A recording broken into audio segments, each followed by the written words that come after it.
forehead looks really big. I'm gonna be doing a what I eat in a day video. I haven't done one in a while.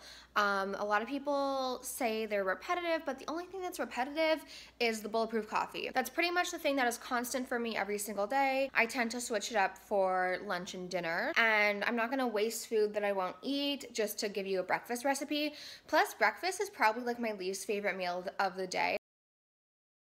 Something new though is that I recently converted to a French press. I got this little one, actually I got them both at Winners. This little one is from Winners and this is perfect for 1 cup a day. But I also got this one, I haven't used it yet. I'll link it down below. And this is really good for like when Mike and I have coffee at the same time, because obviously you can only make 1 coffee at a time. I haven't ventured into too many different types of coffees, and I just got my apartment cleaned, so I don't know where the coffee bag is. 1 second. I got this at Winners, and I got it because I swear I've heard Coffee with Rachel talk about this, but I could just be completely making it up. I'm not sure. I want to get just like a blend that's not like flavored, but this one is really good. It is French vanilla. There's no English translation, so I'm just gonna make that. Now that my coffee is brewing, I'm just gonna get everything ready for the bulletproof.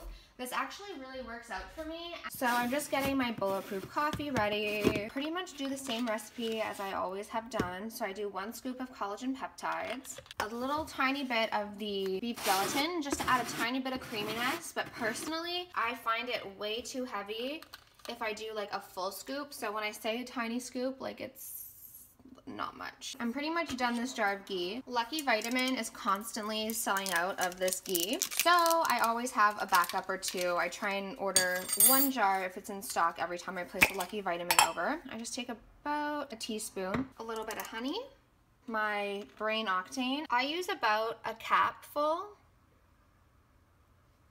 It's probably not even a full teaspoon. The most important part, I find, is my maca. Maca really makes a difference for me. I'm gonna add a little bit of cinnamon.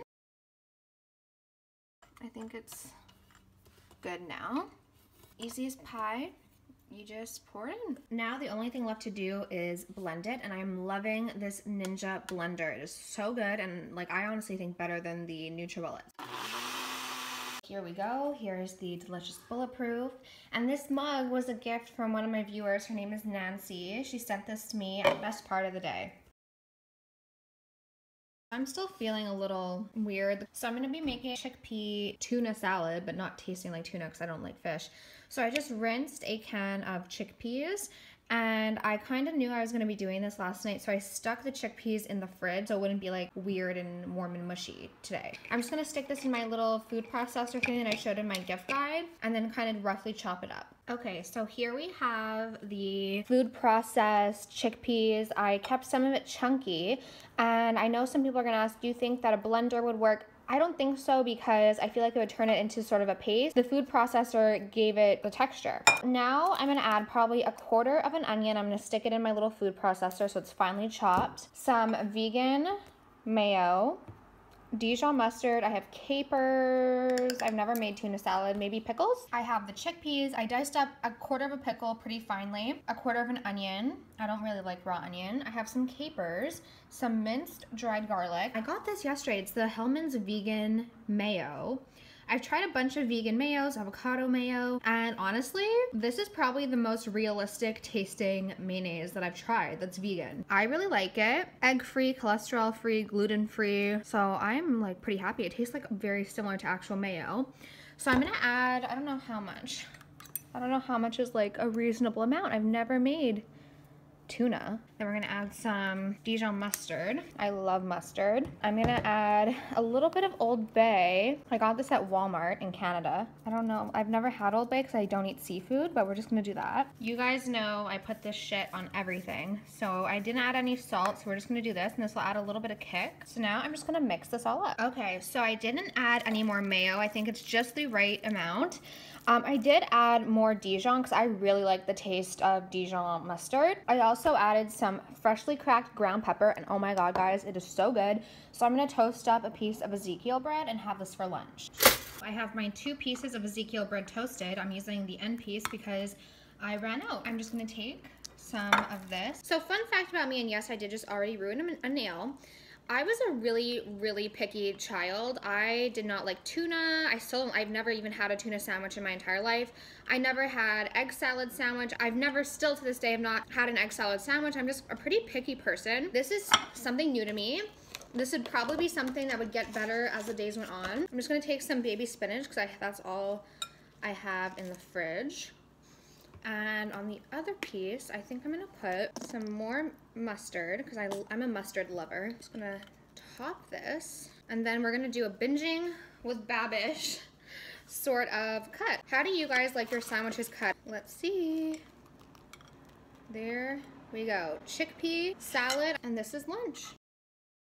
For dinner tonight, we are doing some sort of like chili cheese, not chili, kinda. You'll get my vision in a second. I just cut up one like medium-sized potato. I would say do one potato per person if you're doing this for like more than one person. And I dried it off with, because potatoes are actually kind of watery, so I just kind of took off the extra moisture with a paper towel.